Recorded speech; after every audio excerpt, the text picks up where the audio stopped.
All right, friends, it's that time once again.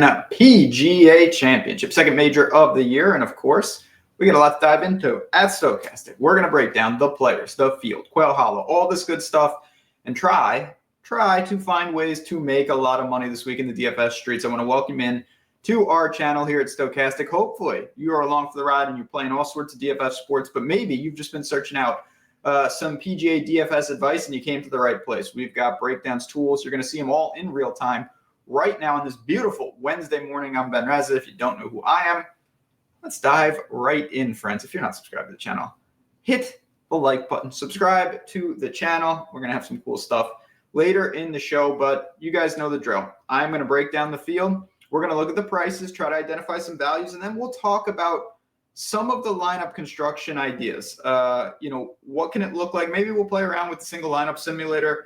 I haven't really decided that. Let's get into it, though, right now. So, again, we saw Rory win the Masters. Obviously, me and millions of other people near and dear to my heart. Been picking Rory at the Masters for a decade now. Finally got that. So where do we go from here? Rory is amongst the favorites, as we know. Scheffler is there as well. All the big names, Bryson, Xander, Rahm, Morikawa, all this good stuff. I'll order by pricing. Before we dive into the pricing, though, let's talk about what we're dealing with. We're dealing with an interesting wrinkle. So I always find the Masters is played at Augusta. We know that. It's always there. It's the same situation.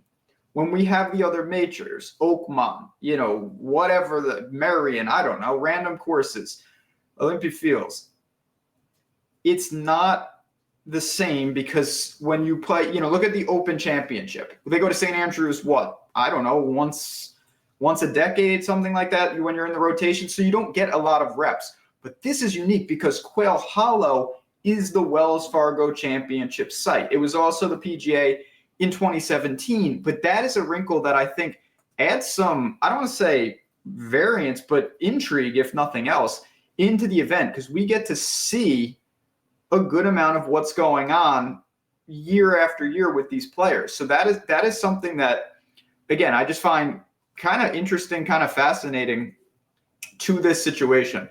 We just have a lot more information on the course. Now, what is the course? Par 71, about 7,600 and change. You need to drive the ball. Doesn't mean you have to be a bomber. I do think bombers are at an advantage. If you told me I could design a golfer to attack Quail Hollow, I would have driving distance in my bag of tricks. But if you're getting it out there and gaining strokes off the tee, you can do it in a variety of ways. You better be able to hit long irons. Even if you are a substantial driver of the ball, you need to hit your long irons. You need to be able to get it out there. It's a major, so I hate when I have to do this because I'm like, okay, you want to be able to drive it well. Got to hit your irons. Well, you need to scramble well, and then you need to putt well. That sounds like you need everything, but you kind of do. Bermuda, we're in North Carolina. It's been raining. I don't know. I don't think there's going to be any major weather factors, but could make it play a little softer, a little longer, maybe furthers the advantage that the Bombers have. All little things that we need to know. I think tee time stacks are always in play, not because we think there's going to be a wave, but because when you correlate, it's always a good idea. So you can do some of that. Let's get into the field. The strongest field ever, apparently. Everyone's here. No doubt about it. Okay, Scotty Scheffler. $13,400. So a couple things. We just saw him win by like 30 at the CJ Cup. Poor EVR. He gained comical amounts, 13 strokes with the approach. Scheffler is Scheffler. It's not even been that impressive of a year, and yet he's a perpetual top 10 finisher. He was fourth at the Masters. He's great. We all know that. He's the favorite. 13-4. Positive, if you want to play him, we have dynamic pricing. And what I mean by that is the pricing goes all the way down into the 5K range. So you can play weird combinations that you wouldn't be able to on a normal week. The bad news is if you play a $13,400 golfer, you're going to have to find some of those value plays, and you probably omit the rest of the big names. And if you don't, then you're punting 4 times, basically. You're using around half your salary, total salary with the big 2 if you go that route. So it's Scheffler. He's projected going to be popular. Obviously, he's got the highest raw projection. The leverage score is not great, but that is typical a lot of times with these expensive guys. I don't read a ton into that. Similar with Rory. Now, Rory is a $1,200 difference. I think that's a little too much, to be honest. I would prefer Rory. I think the field prefers Rory. As you can see, he looks like he's going to be a little more popular than Scheffler. Similar concepts, high floor. We all know that. Rory's also got, he's made Quail Hollow his personal playground at various times in his career. He's playing great golf. He's got a lot of people, me included, have thought if he ever won the Masters, it would open and unlock him to maybe go on the second tear like we saw a decade ago. He also won the Players. Like quietly, Rory's having, maybe not quietly, but it could be a historic season if he wins another one or two. That's going to be a dangerous game. I'm not playing them together. I think that's too much. I will certainly play both of them, individually in a ton of lineups. We're not breaking any news here. Bryson, maybe the guy that I've heard the most about on the betting side, 11-5. He's about like 9-1. Shop it. If you're going to bet him, you'll be joining everyone else in the world, except me. I didn't bet Bryson yet, and I might. I just haven't. Bryson's awesome. Off the tee, if he can take apart Quail Hollow, that's going to be an asset. We've seen him do this at U.S. Opens. Obviously, Pinehurst comes to mind, where he just simply said, you know what? I don't care if I'm playing from the rough. I'll play from the rough from 100 yards away. And that mentality certainly served him well. He's also going to be popular. More of a boom bust, just because I think when Bryson gets off track, it gets a little haywire, just the way he plays. But there's no doubting any of them. I think for me, you can call him a big 3, maybe a big 2.5. Bryson's a little of a drop-off. But then it starts to, not drop off a cliff. I think Hebert is a little more unknown, and you can see the ownership. I don't know if he'll only be that low. I think that's a little rich, and this will update. But he's not going to be even near these other guys. He has not played well. He was 7th at the Masters, but that's his only top 20 or better since Genesis. Wow.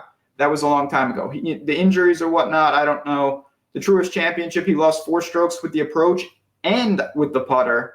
That is going to be a tournament-centric play if you go there. I actually think he's got a decent setup for his game here, but he's got to be the least priority for the field and probably for me as well in the range. You've got Xander, Morikawa, and Rahm to round out the 10K options.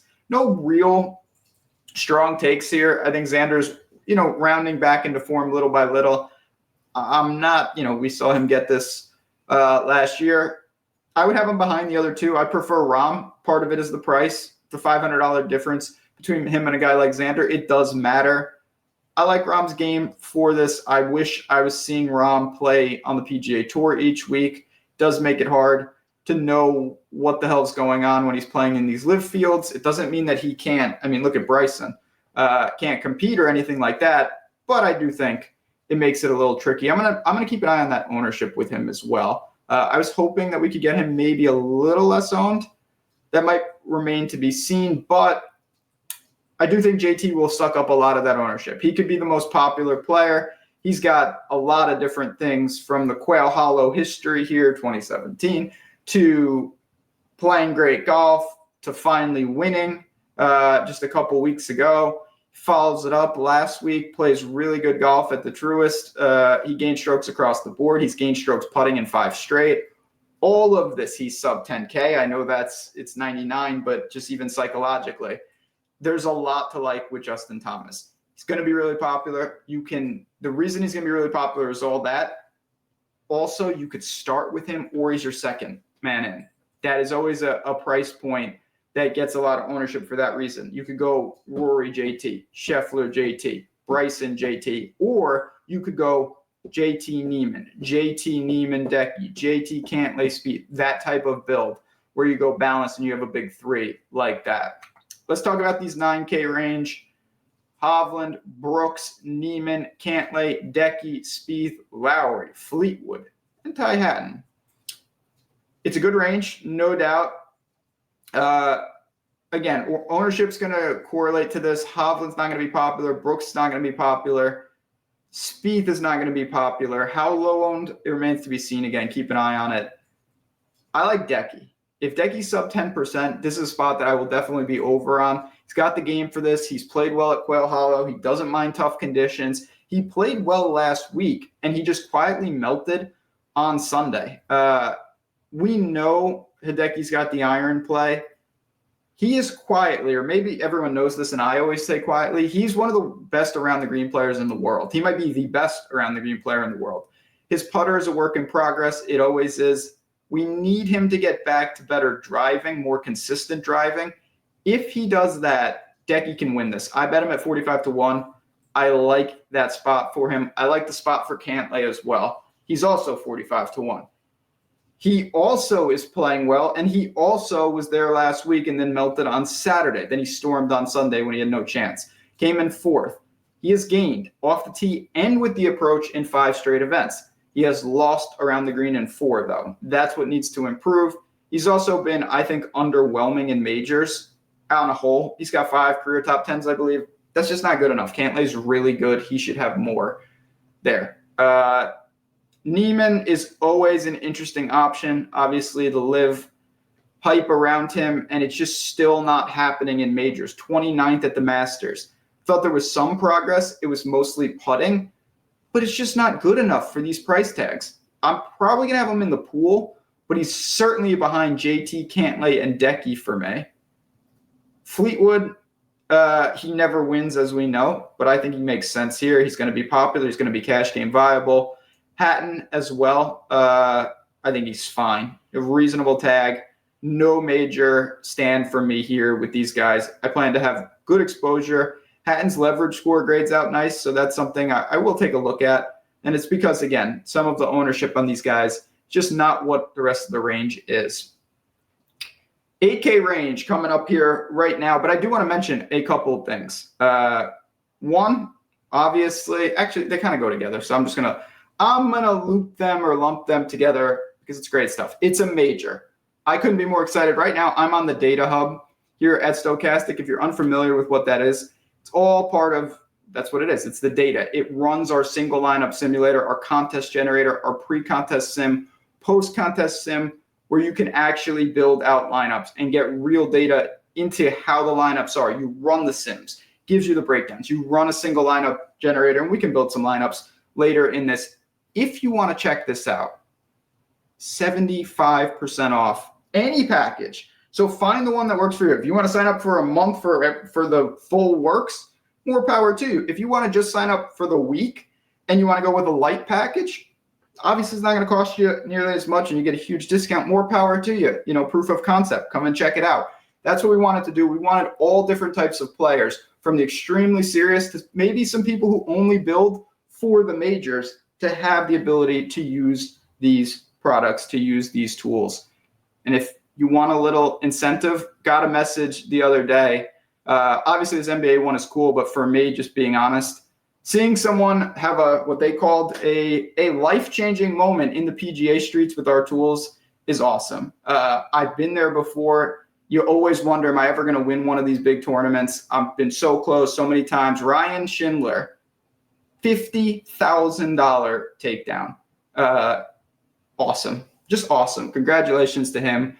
It's just really cool. And honestly, it's an awesome feeling. So hopefully we see some of that this week as well. If you're interested, the link is below. Come and check it out. And again, 75% off. I didn't mention the code, the code's major. It's on the screen. There you go. Here we go. Henley, Day, Wilsey, Minwoo, Wyndham Clark, Cameron Smith, Corey Connors, Sanjay, and Patrick Reed. Seb Straka, who just wins everything. No surprise, the ownership tells the tale. It's not a good range. A lot of these guys are not going to be popular. Henley will get some. Corey Connors definitely will, because he's super reliable. He's a cut maker. And when you're in this range, a lot of people are looking for that, T15. Sign me up. What did he do at Truist? 11th. What did he do at the Masters? 8th. What did he do at the Players? 6th. He gains off the tee automatically. Corey Connors is playing quality golf and probably will continue. Can we find some pivots off him? I think the dangerous pivot is Wyndham Clark. He is a wild man. He's got the skills, but I think the miscut equity is gigantic. Minwoo Lee, similar in that vein. I like Sanjay. He's 8,200. He's not going to be in no man's land, but I don't believe he'll be as popular as a guy like Corey Connors. It's not just about popularity. That's just a factor. Sanjay's played consistent golf. He hasn't missed a cut since early March. When when I say consistent golf, he's also consistently losing with the irons. That's a problem. But the rest of it is good. Off the tee, automatic. Around the green, automatic. He can really putt. He rolls it on Bermuda. I like the spot for Sungjae. I expect a good showing from him. One of my more confident plays in this mid-range. It's not a great range for me, though. Patrick Reed, I think you can always play. Straka is playing good golf. He's going to get the bump because he just won. I'm fine with it. I don't love it, I'll be honest. I'm also a little behind the curve with Sepp Straka. I didn't think he was this good. And he is. He is. It's a blind spot for me. I'm more than willing to admit that. So when you look at that, that's fine, but to me, it's not a good range. Rose, coulda, shoulda, woulda at the Masters. He obviously tries to optimize for majors, and he does a pretty damn good job of doing that. Not going to be popular. You'll get over with just a few percent. Daniel Berger. Let's talk about what Daniel Berger's been doing. Let's talk about Daniel Berger at 7,900. So he worked back from injury and certainly wasn't getting it. He needed some reps. Then in 2025, started to find it. Runner-up at Waste Management. Made the cut at the Players, came in 20th. Made the cut at the Masters, came in 21st. Third at Heritage, 11th at Truist. The irons are there. It's happening for Berger. There's no doubt this is a good spot for Daniel Berger. I like him. Could be one of my core plays in this range. Thigala, Ryan Fox, congratulations to him. Maverick, Tom Kim, Siwoo, Burns, DJ is here. Okay. Max Homa, Bobby Mack, and Fitzy. Another range, a lot of names, not a lot of ownership. A lot of big names who are not playing well. A lot of names who I think have been disappointing this year. Fitzy, pretty down year for a player of his caliber. Made the cut at the Masters, came in 40th. Max Homa, he struggled this year. There's no doubt about it. Came in 12th at the Masters, but he had missed 5 straight cuts before that. He was 70th Heritage. Not a lot happening there. DJ, I don't know what to do with him. Probably nothing. Missed the cut at the Masters. He might just be cooked. I'm not the only one thinking that. It's a dangerous game. The price has come down a little bit, but I don't know if I really want to allocate shares to any of these guys. I think Burns is actually fine. He rolls it on Bermuda. Price has come down to a reasonable number. I'm not the biggest Sam Burns guy. Seems like a nice fellow. I don't know anything about him, but I just don't love the game. I think he's perpetually overowned. He is putting out of his mind, and that's my biggest concern. That's great on one hand, but if he hadn't gained 5 strokes putting last couple of weeks, his results would look god-awful. And so for me, give me Tony Finau, my guy. Tony Finau, I played him last week. He was actually, if you follow me on Twitter, at JazzRazBets, he was a guy I'm playing that you shouldn't have. I always pick one of those type of dangerous guys. He was good, 15th. Gained off the tee, gained with the putter. He missed the cut at the Masters, and that was really disappointing. He missed the cut at the Players. That was less disappointing, but he should be making all these cuts.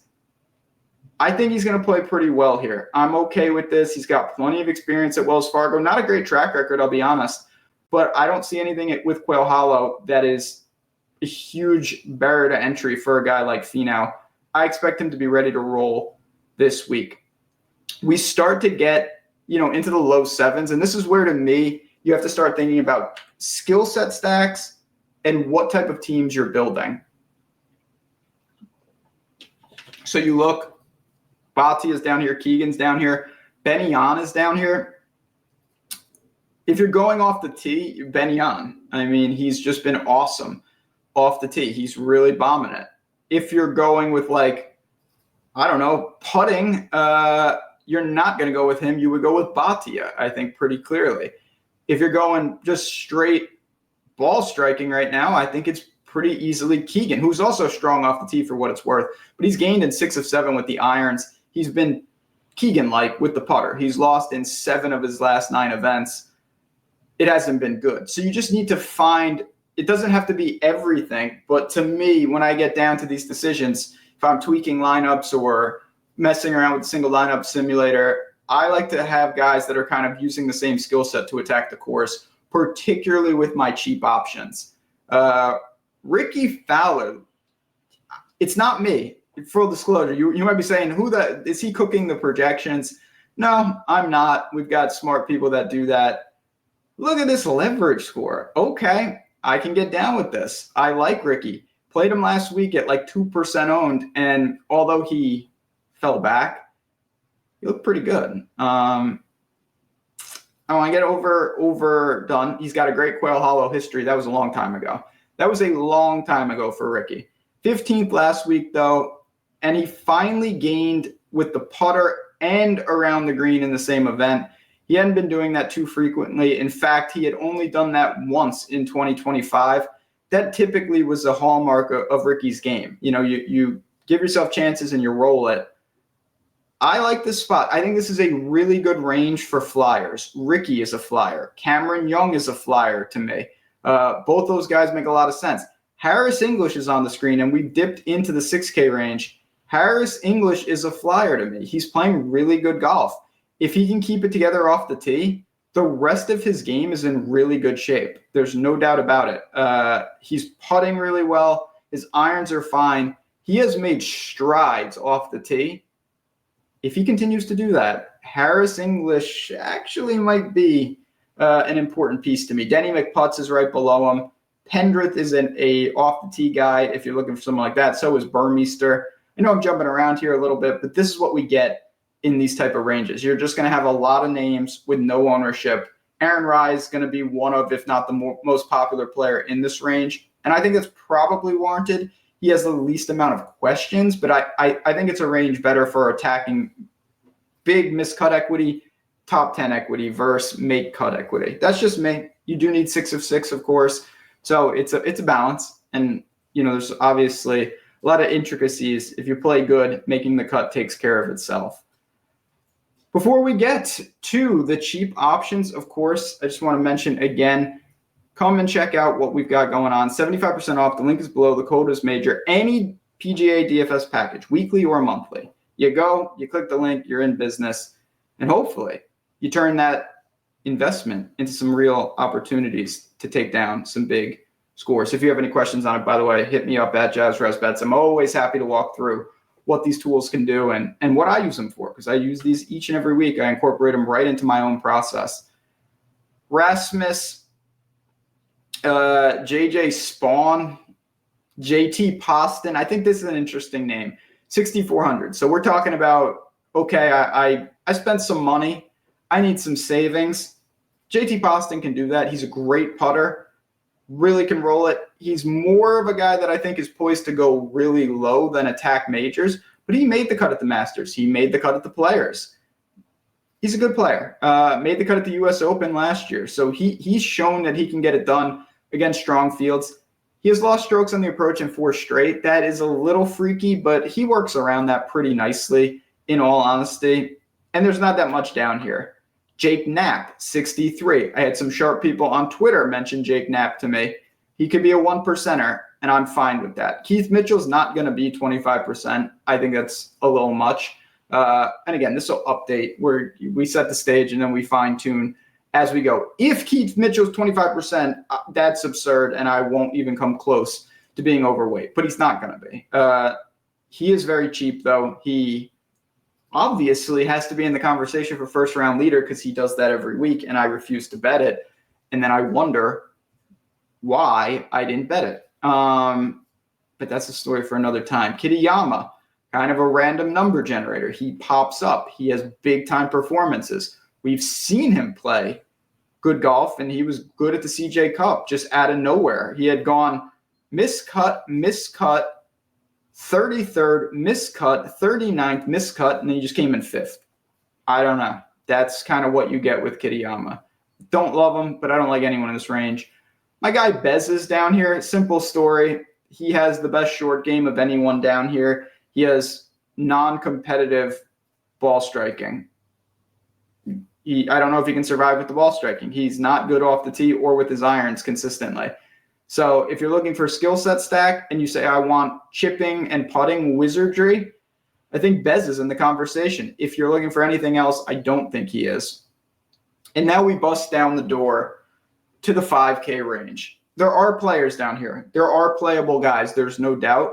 I don't think you need to go down here, but you can. It's not like where there's random guys with no chance. These guys are going to make the cut, some of them. A lot of them are going to miss, though. Lucas Glover has been killing me. I want to play him, but I don't think I can do it outside of if I have a bunch of lotto teams. I can't seriously allocate shares to Lucas Glover. I loved him heading into the Masters, and he was terrible. Miscut there. 61st at Heritage, lost 6 strokes putting. 66 at Truist, lost across the board. Tough sell for Lucas Glover right now. But we've got other names. Thunder Bear, Thorborn Olesen, 58. Kevin Yu is 5,800. He's an interesting name. This is another guy. He doesn't do everything great. In fact, he really can't putt. He's lost in 7 straight events with the putter. He's a really good ball striker. One of the best in this range. And that travels. That translates.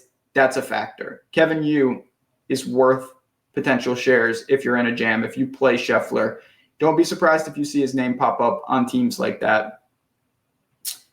EVR, another guy. I think he mirrors what I just said about Kevin Yu. EVR is not the greatest player in the world, but he did just play great golf that he lost to Scheffler, but everybody did. He had a really good week. His ball striking numbers are very, very legitimate, and he's 5,700. That's a name that you can work with. There's no doubt about it if you're in a jam. Seamus. I want to be clear, this is a Jazz Raz special, so this could end horribly. Seamus can't putt right now, but I like the setup for him at this course. I think he's a sneaky player. I will have some shares of him. There's names down here. I'm going to try to avoid this. This is pretty bad. Now we're getting to I don't know why you're playing. No offense, Elvis, Larkin, Gross. All of these guys you should not play. There's a handful of them at the bottom of the PGA guys. I don't think that's necessary or a good idea at all. So we went through the field. We have a couple minutes left. I'm going to just YOLO. I'll show you the single lineup simulator. Again, it's awesome. One of my favorite tools. You set the parameters of your contest. We're going for a giant contest, okay? I'm going to build out a lineup, and we're going to see what we've got here. I want to just show affordable players. All right. I'm going to go with the traditional Rory. I like Cantlay. And you can see average salary remaining, all of that, blah, blah, blah. I'm going to take Ricky. I mentioned that he graded out pretty well. We'll see who's grading out some value. Mackenzie Hughes, Geisman, Thunder Bear. I mentioned him as well. Where should I go? Kevin Yu. Or should I go both? Look at this team already. This is very dangerous. Extreme danger. Neiman or Decky. I'll go Neiman. So, couple buttons, clicked it out. Now let's see what happens. This could grade out anything, but this is what you do. You do this, and in 2 seconds, you're going to get an indication of what type of lineup you just made. And that's what's awesome about this tool. Again, all part of it, a small part of what the Sims do if you're looking for a lot of lineups. But to me, this is absolutely one of my favorite tools. It's just, and you can mix and match. You can do whatever you want in terms of, okay, so you see, simulated RI, minus 11%. We have some work to do. So then you go right back in and you say, okay, let's try this and this. I'm going to go, I will adjust on the fly here. I'll go JT, and we'll go even more balanced. And now I'll go Bryson. Let's see what that does. And try it again. And again, you play around with this. You find some lineups that you like. Put them into the Rolodex. And then if you're running the Sims, obviously, you're able to do this on a macro scale, which is awesome. But to me, I could sit here and do this all day. It's so much fun. And honestly, it's very powerful. You get some indications. Okay, we're going the wrong way. We might have to adjust some more. And that really is just how you do it. That's how I do it. You get insight into it. You find some teams, and you use this data right here as it updates. I'll go back and update some of my teams to coincide with the related data. But again, if you have any questions on any of it, friends, just let me know. And most importantly, just want to thank everybody for hanging out for a half hour. I hope it was informative. I hope you have at least some ideas of what I'm doing, and you get to see some of the data on the site. Simple as that. So on that note, I'm going to bounce on out of here. for me and everyone at Stokastic PGA Championship. Let's make some money this week. Good luck. Enjoy the tournament. And when you win $1 million, make sure to tweet me so we can celebrate together. And on that note, friends, good luck. And I'll talk to you soon.